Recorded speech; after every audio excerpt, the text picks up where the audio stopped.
What's up, internet folks? My name is Ralph, and welcome to the channel. Today, I'm going to be looking at a interview of Governor Gavin Newsom with a young progressive TikTok star, Adam Mockler. Let's go ahead and jump right into this so I can respond. And here we go.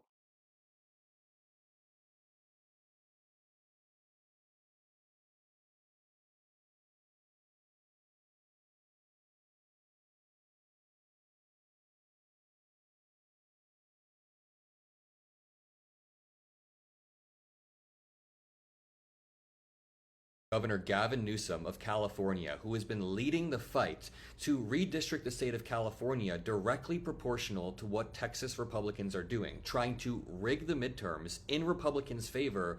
Well, now we have a fighter in the Republican Party. Governor Gavin Newsom. All right, right off the bat, why is it rigging when Republicans do it, but it's not rigging when Democrats do it? Um, let's not forget the counting of illegal immigrants in the census and how much that benefits the Democratic Party. In fact, a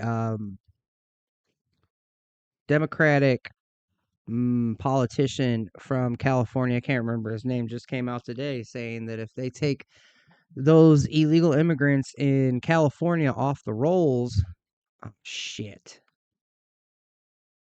That's all the way up. Why are you such a quiet bitch?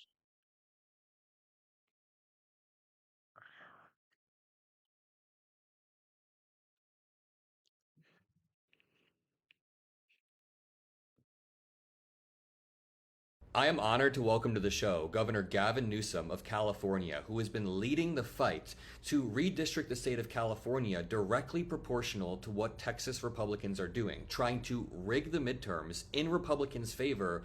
Well, now we have a fighter in the Republican Party. Governor Gavin Newsom, how are you doing today? I'm great. Thanks for having me. I appreciate it.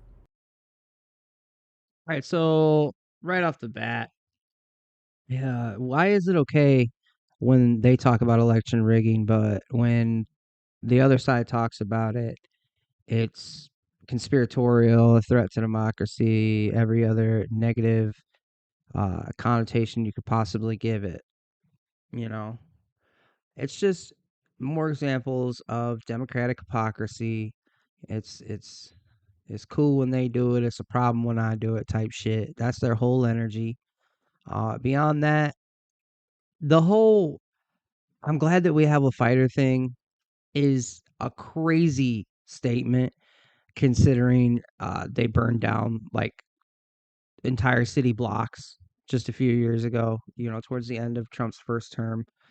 Uh, Several dozen deaths, or, close to 3 dozen, I think, deaths directly attributed to the riots, the seizing of entire blocks up in the Northwest, the CHOP and the Chaz, actual insurrections.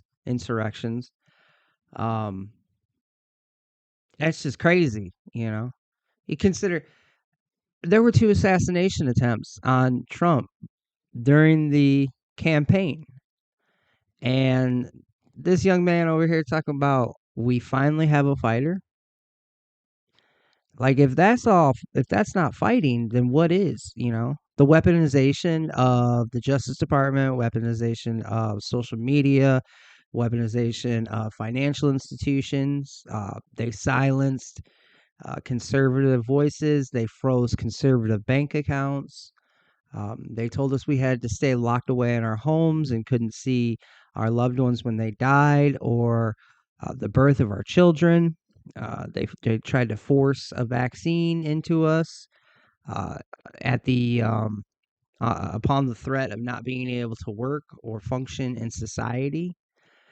These people tried to erase the entire or Republican conservative base and movement from society, like CCP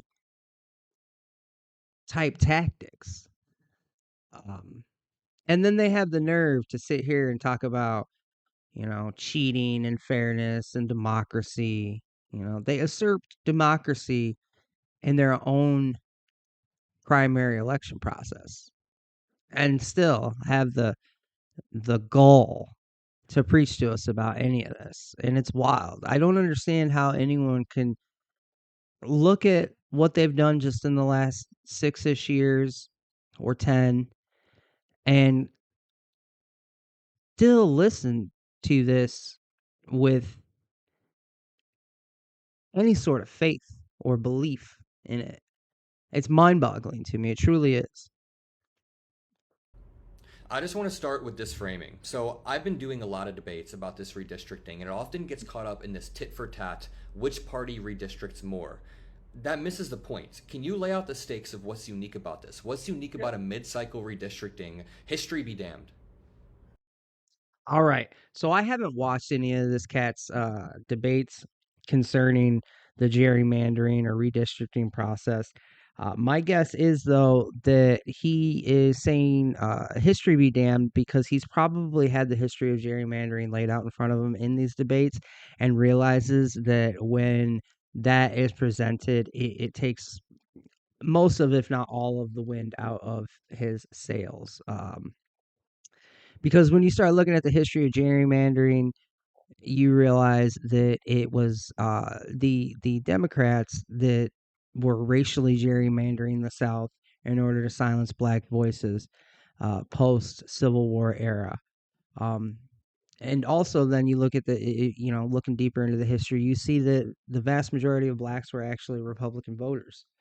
Um, you know, looking deeper into the history, the Democrats were, as I've said before, the party of slavery, the Ku Klux Klan, Jim Crow, uh, just Planned Parenthood. Um, God, I know. There's other examples that I have. Point being, though, their track record, their history in the nation is deplorable, abominable. It's the worst of the worst. All the injustices in our history that people now harp on about on the Democratic side of the aisle were committed by their own party. So obviously he doesn't want to address the history because when you address that history, it takes the legs right out of from under their arguments. But let's go ahead and continue. Well, I mean, in history is relevant because it's instructive here. You've never had a president call a governor mid-decade and say that, quote unquote, I'm entitled to 5 seats. Find me 5 seats. I mean, it's without precedent. And so we're responding to this unprecedented moment of election rigging before one vote is even cast in 2026. And I think this is really instructive. You saw we all experienced what occurred after January 6th, where he tried to light democracy on fire, he tried to wreck our democracy, and he tried. The whole January 6th thing is so fucking tired. I'm so tired of them referring to the riot at the Capitol as an insurrection. Excuse me. Um, it was a 6-hour riot. That's it. It wasn't an insurrection. In fact, much closer to an insurrection were the actions of Black Lives Matter and Antifa during Trump's last term when they violently rioted across the country and essentially every major population area. And then, in fact, took over entire blocks with armed men in the Northwest, that is a literal insurrection. A literal insurrection, all the while telling you that they were mostly peaceful protests. As they walk down streets and show you footage of burnt buildings and cars, looking like a literal war zone, telling you it's mostly peaceful protests. But a 6-hour riot at the Capitol building was an insurrection? It's fucking gaslighting. Like, it's gaslighting to such a fucking degree. But they can't be honest about January 6th. They can't call it a riot because if they call it a riot, it diminishes their threat to democracy narrative that they have essentially come to rely entirely upon. You know, everything is a threat to democracy except for their undemocratic actions. Try to steal the election as it relates to trying to find those 11, 12,000 votes in Georgia. Here he is in plain sight, now calling up people like Greg Abbott and saying, I need 5 seats. For one reason, he knows he's going to lose in the midterms. He is historically unpopular. His programs, his policies are historically unpopular. He is going to get crushed in the midterms, which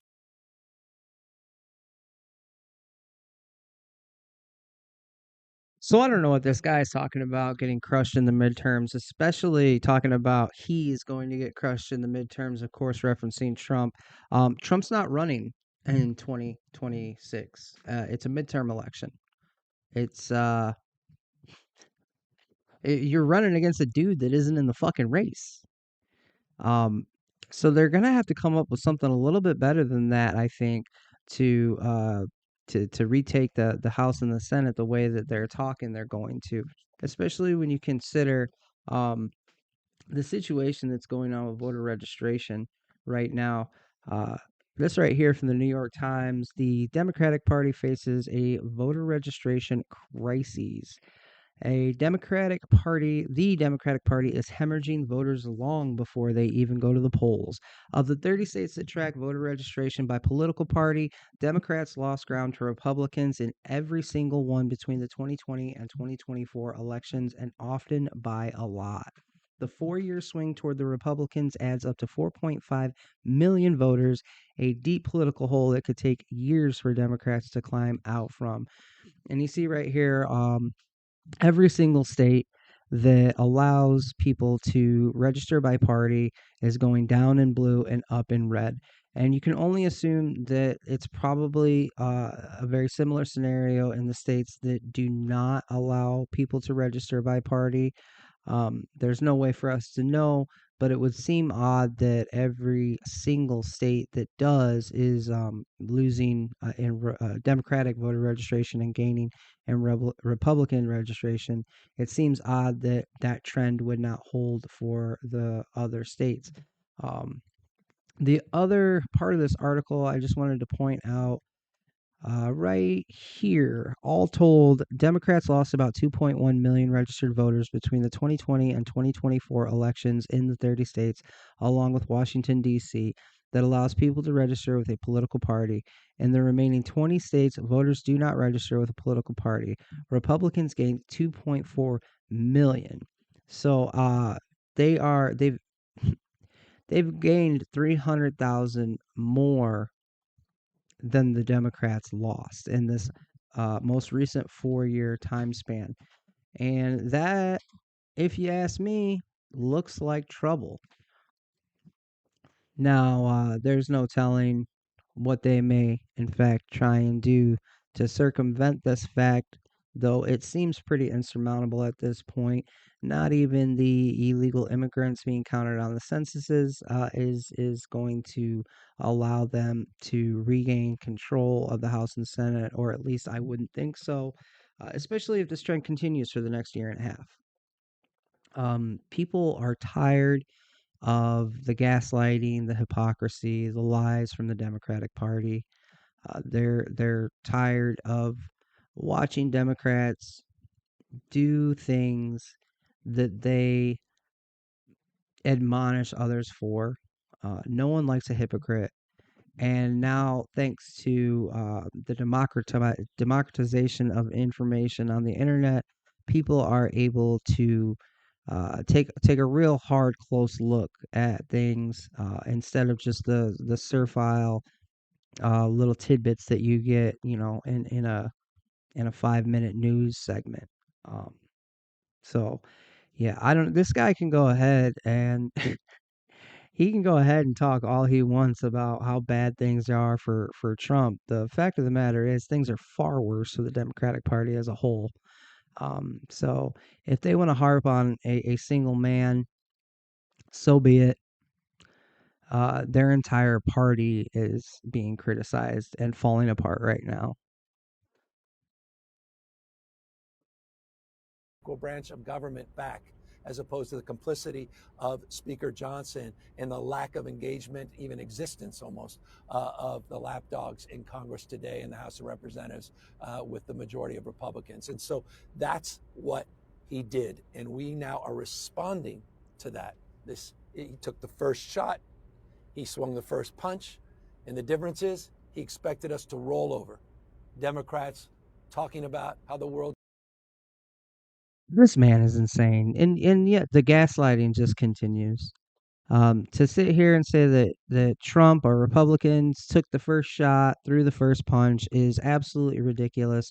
When you look at the way Democratic Party members, liberals and progressives conducted themselves during the Black Lives Matter riots, um, and then the assassination attempts on top of that. To turn around and say that Republicans or Trump threw the first punch is an absurd statement. Um, Again, the weaponization of our systems and institutions, um, legitimate, actual, real world kinetic violence against conservatives and Republicans, um, the taking over of city blocks, the burning of businesses, the fabricated, mocked up prosecutions. Um, it's crazy to sit here to do all that and then to say that he threw the first punch. Um, this is gaslighting to a T. Anyways, Should be holding hands, putting out a white paper, and talking about how morally superior we are, and it's just unfortunate that he did it in Texas and he did it in Indiana, he did it in Florida, he did it in Missouri. see, there you go. He said it right there. How much morally superior they are. And they truly believe that. They don't just think that they're morally superior. They think they're intellectually superior, financially superior, superior in every way. And if you listen to them long enough, they'll tell you that, just like he did right there. And Ohio just went. And the difference now is no, we're punching back, we're fighting fire with fire, and we're going to neutralize what they just did in Texas. How how are you fighting fire with fire? The only fires I've seen have been lit by Democrats, progressive liberals, burning cars, buildings. All the fire I've seen over the last 10 years has come from their side. And but they're fighting fire with fire. Like how can anybody listen to this and not see what it is? Just blatant lies, hypocrisy. And those are the last people you want running the show. If you were going to have a tyranny, an authority, um, that was just outright blatant about it, or one that, you know, was more subversive with it. It's like the difference between a tyranny where you know all the rules and a tyranny where you don't know and no one knows any of the rules, which is actually, funnily enough, basically what's happened with TOSs on social media platforms. Um, Fuck these people. Yet Republicans always try to act like this is happening in a vacuum, but they try to very intentionally not talk about Texas being the catalyst for this entire thing. I guess when it comes to Donald Trump breaking norms, I really like your framing of this as an extension of January 6th and the Raffensperger phone call and the fake elector. It's funny that he would say that because, you know, Pritzker was talking about Republicans pointing out the absurd districting that it goes on in Illinois, the absurd maps that we have right now. He wrote that off as a distraction because we don't, God forbid we talk about Democrats doing the exact same thing that they're criticizing others for. God forbid. Plot, which a lot of Americans, it rubbed them the wrong way. What's at stake if Donald Trump does end up rigging the midterms? You're trying to cut his presidency short. You are trying to end it. What do you think it's at stake? All right, guys. So there you have Governor Gavin Newsom being interviewed by Adam Mockler for the old TikTok, um, stating that, of course, the same old song and dance. Trump is a threat to democracy and he must be stopped and blah, blah, blah, even though he's not even running in the midterm elections. But apparently, that's who they're campaigning against because they clearly have no substantive policies to stand on. The people have pretty much rejected their entire base. So all they have left is, Trump bad. Um, we got to stop him, even though he's not running. And then of the false confidence, the redistricting issue. We're doing it in response to them doing it, even though fucking Illinois is one of the most gerrymandered states in the country in Democratic favor. Uh, acting as if they're just completely innocent, which of course we all know they're not. Um, it's so gross. But yeah, to them to sit there and talk out his ass about how the midterms, they're going to take the midterms back, we're going to take the midterms back. When polling shows that the Democratic Party is just despised by like the largest portion of the nation that it's ever been despised by, and that voter registration is absolutely plummeting for them and is absolutely skyrocketing for Republicans. And it's probably even worse than the numbers that we have because those 20 states that don't register by party. Uh, yeah, like these aren't the death throes. This is the death rattle. Nothing could make me happier. I'm so tired of this party. I'm not even a Republican. I had never voted before in my life. I voted for Trump finally in 2024 because I could not take these insufferable Democrats anymore. I could not stand silently by while they brainwashed kids and silenced people on the internet and tried to prevent people from participating in society, tried locking us in our homes, forcing untested drugs into our bodies. It's just no more. Enough is enough. So I'm very happy to see the polling, the numbers as far as voter registration goes. Let's keep it up.